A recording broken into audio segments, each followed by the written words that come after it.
హాయర్స్ welcome to our channel. ప్రస్తుతం మనతో పాటు ప్రముఖ political analyst and senior producer Tripuna Chittibabu గారు ఉన్నారు. వారితో ఒకసారి మాట్లాడదాం. సార్ నమస్కారం. నమస్తే. సార్, పోసాని కృష్ణమురళి గారు అరెస్ట్ అవ్వడం మనం చూసాము. ఇప్పుడు ఆయన హెల్త్ ఇష్యూస్ పైన ఒక చర్చ అయితే జరుగుతుంది సార్. అంటే ఆయన అస్వస్థతకు గురయ్యారు, హార్ట్ స్ట్రోక్ వచ్చిందని చెప్పేసి నిన్నంతా కూడా ప్రచారం జరిగింది. ఆ తర్వాత ఒక సిఐ ప్రెస్ మీట్ పెట్టి ఆయన నాటకాలు ఆడుతున్నారని చెప్పేసి ఆయన వర్షన్ చెప్పారు. అండ్ నిజంగా ఆయన హెల్త్ బాగలేదా, ఆయన నాటకాలు ఆడుతున్నారా అన్నది కూడా ఒక చర్చ అయితే జరుగుతుంది. అంటే బెయిల్ పిటిషన్ కోసం మీరు నాటకాలు ఆడుతున్నారు వీళ్ళు చెప్తున్నారు. లేదు, ఆయన నిజంగానే హెల్త్ ఇష్యూస్, ఏజ్ ఫ్యాక్టర్ అంటే 66 సంవత్సరాలు ఉన్నాయి ఆయనకి, ఉంటాయా ఈ మాత్రం అని చెప్పేసి కూడా మాట్లాడుతున్నారు. ఏం జరుగుతుంది సార్ అసలు పోసని విషయం? సార్, ఈ ఏజ్లో అతని ఏజ్ ఏమి చిన్న ఏజ్, కుర్ర ఏజ్ కాదు కదా. ఆల్మోస్ట్ 70 దగ్గరలో ఉన్నాడు కదా. 70 పైనే ఉన్నాడో 70 దగ్గరలో ఉన్నాడో తెలియదు కానీ ఆ ఏజ్లో ఇలాంటి అరెస్టులు వచ్చినప్పుడు ఆటోమేటిక్గా బీపీ పెరుగుద్ది, షుగర్ పెరుగుద్ది అన్నీ ఉంటాయి కదా. అవి ఆటోమేటిక్ లేదు, అతనికి ఏమీ లేదు, చాలా మంచిగా బండరాయిలాగా ఉన్నాడు, పహిల్వాన్ లాగా ఉన్నాడు, ఏమీ లేదు అని అంటాం పిచ్చి మాటలు. డెఫినెట్గా ఎవరికైనా ఉంటుంది ఆ ఏజ్కి వచ్చినాక. అందుట్లో మామూలుగా ఉన్నప్పుడు కంట్రోల్ ఉండొచ్చు. ఇలాంటి ఒక అరెస్టు జైలుకి వెళ్ళటం ఆయనకి జీవితంలో రోజు మాటిమాటికి అరెస్ట్ జైల్లో కూర్చున్న జీవితాలు కావు కదా. ఫస్ట్ టైం జైల్లోకి వెళ్ళి జైలు గోడల మధ్య ఉంటాం కనుక మనిషి మానసికంగాను భౌతికంగాను ఒక టెన్షన్ ఉంటుంది. ఆటోమేటిక్గా డిస్టర్బ్ అవుతుంది హెల్త్ డిస్టర్బ్ అవుతుంది. అదేమీ లేదు అనేది సిఐ అలా చెప్పడం కూడా కరెక్ట్ కాదు.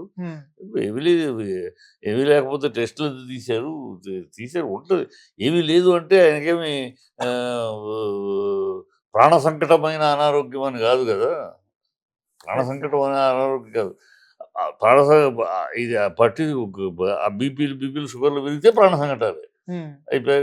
పెరిగితే కంట్రోల్ చేయాలి, దానికి ట్రీట్మెంట్ చూసుకోవాలి. అంతే అతనికి ఏమి లేదు, సొంతముక్కలాగా ఉన్నాడు అంటే కరెక్ట్ మాట కాదు.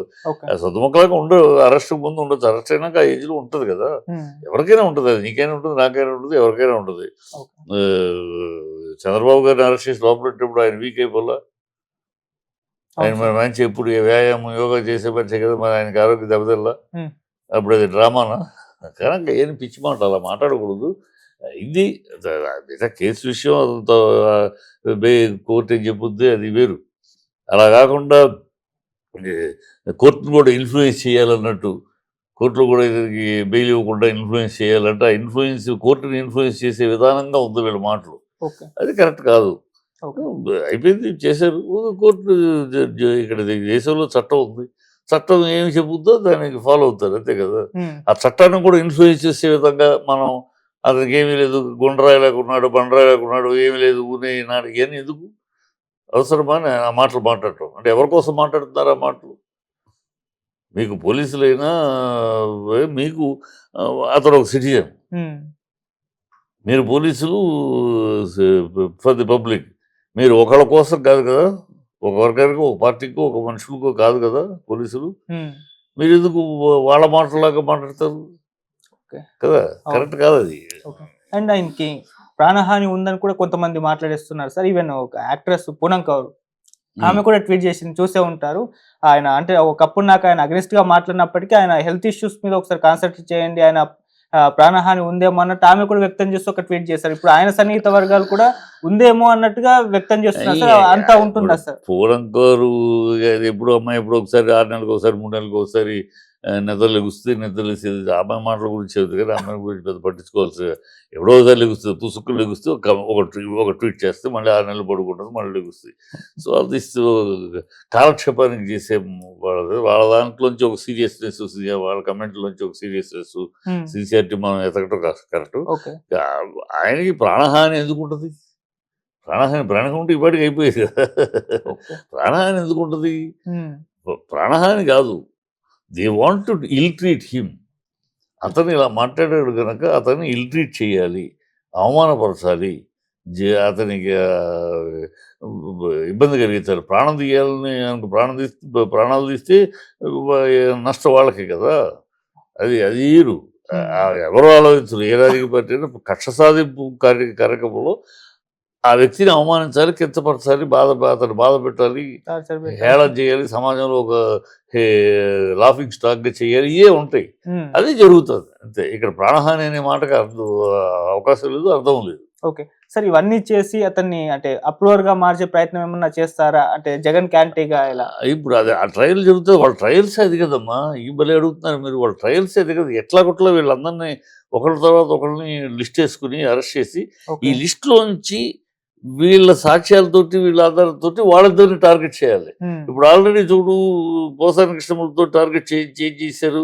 సజ్జల హ్మ్. సజ్జల రాసిచ్చిన స్క్రిప్టే నేను చదివానంటాడు. ఈయన స్క్రిప్ట్ ఒకటి రాసివ్వాలా? పోసాని కృష్ణమూర్తికి స్క్రిప్ట్ ఒకటి రాసివ్వాలా?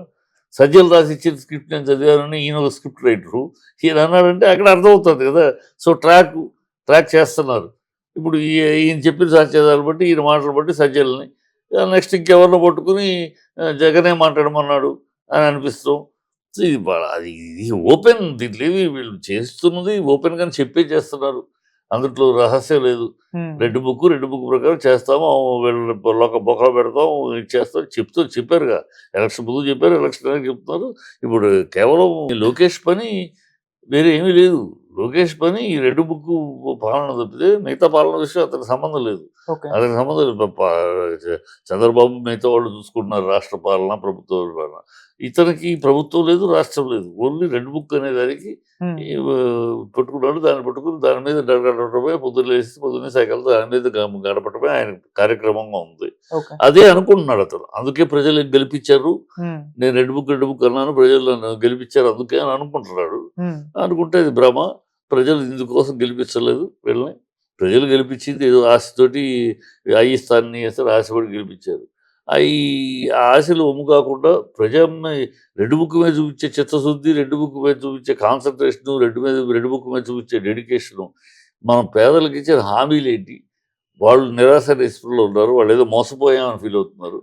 దానికి భరోసా కల్పించాలి వాళ్ళకి. హ్మ్. దాని మీద కాన్సంట్రేట్ చేస్తే ప్రజలు హర్షిస్తారు. దీన్ని ప్రజలకి పట్టించుకునేది కాదు. ప్రజలేమి దీనికి తప్పు జైలు కొట్టు, ఆహా ప్రభుత్వం బ్రహ్మాండంగా పనిచేస్తుందని జైలు కొట్టాలి, తప్పట్లు కొట్టాలి చేయరు ఈ అరెస్టులకి. హ్మ్. మీ పర్సనల్ పగ ప్రతీకారాలు తీర్చుకుంటున్నారు. ప్రజలు కూడా అలాగే చూస్తున్నారు. ఓకే. పగ ప్రతీకారం సరే వీళ్ళు చేస్తున్నారు, రేపు వాళ్ళు వస్తే వాళ్ళు చేస్తారు. ప్రజలకు వెళ్ళండి ఇదే మాట్లాడుతున్నారు. హ్మ్. వీళ్ళు వాళ్ళు చేస్తున్నారు, రేపు వాళ్ళు వస్తే అధికారులకు వాళ్ళు చేస్తారు. ఎవరు శాశ్వతం? వీళ్ళే పర్మనెంట్‌గా ఉంటారా? రేపు వాళ్ళు వస్తారు. వాళ్ళు వచ్చినప్పుడు వాళ్ళు పెట్టి ఒక్కొక్కళ్ళతో వస్తారు. ఇదే దరిద్రం తయారైన దేశం రాష్ట్రంలో అని అనుకుంటున్నారు. ఓకే. సో కనుక ఇలాంటి అట్మాస్ఫియర్ రాకుండా చూడాలి. గత ప్రభుత్వం ఇలాగ అరెస్టులు చేసింది, అరాచకం చేసింది. అరెస్ట్ చేస్తే వాళ్ళని కార్యకర్తలను అరెస్ట్ చేస్తే కేసులు పెడితే అరాచకం గగ్గులు పెట్టారు కదా! హ్మ్. ఇప్పుడు నాలాంటి విశ్లేషకులు కూడా తప్పు ఈ అరాచకాలు ఉండకూడదని మాట్లాడాం కదా! అవును. మరి అది వాళ్ళు గత ప్రభుత్వం చేసింది అరాచకము, తప్పులు అని మనందరం మాట్లాడినప్పుడు, హ్మ్. అదే పని మీరు చేస్తే అది అరాచకం కాకుండా పోతుందా? Right sir. ఆ విజ్ఞత ఉండాలి కదా! వాళ్ళ తప్పు వాళ్ళు చేసిన తప్పు అని మనం ఘంటాపథంగా మాట్లాడి ఇంత అరాచకమా, ఇంత రౌడీ రాజ్యమా, ఇంత కడప రౌడీ రాజ్యం ఈయన మాట్లాడి ఇవాళ మనం చేస్తుందేంటి? సో వాళ్ళు చేసిన తప్పు అన్నప్పుడు మీరు చేసింది ఉప్పెట్లా ఉంది? అది ఈ ప్రభుత్వానికి విజ్ఞత కావాలి. ఓకే. ప్రజలు అమాయకంగా ఉండరు. ప్రజలు చూస్తారు. హ్మ్. ఆ రోజు మీరన్న మాటలను ప్రజలు అంగీకరించారు. తప్పు జరుగుతుందని. సంక్షేమ పథకాలు ఇస్తున్నా అందరికీ పేదల కళలో చిరునవ్వులు తెప్పే మా జీవితంలో ఆనందం తీసుకొచ్చినా కూడా హ్మ్. ఈ ఈ అరాచక భాషకి, అరాచక చర్యలకే ప్రజలు వాళ్ళు కదా! ప్రజలు అవును. అందుకే వాళ్ళని ఓడించి మిమ్మల్ని గెలిపించారు. హ్మ్. అంటే ఈ అరాచకపు చేష్టలు, అరాచక మాటలు ప్రజలు అంగీకరించట్లేదు. ఓకే. అందుకనే మంచి జరిగినా కూడా జగన్ ఓడించారు. వాడికి సంక్షేమ పథకాలు పొద్దున్న 6 గంటలకి తెల్లారుజామున ఇంటికి చేరినా కూడా హ్మ్. Volunteers volunteers. అందరూ కూడా సంతోషంగా ఉండి కూడా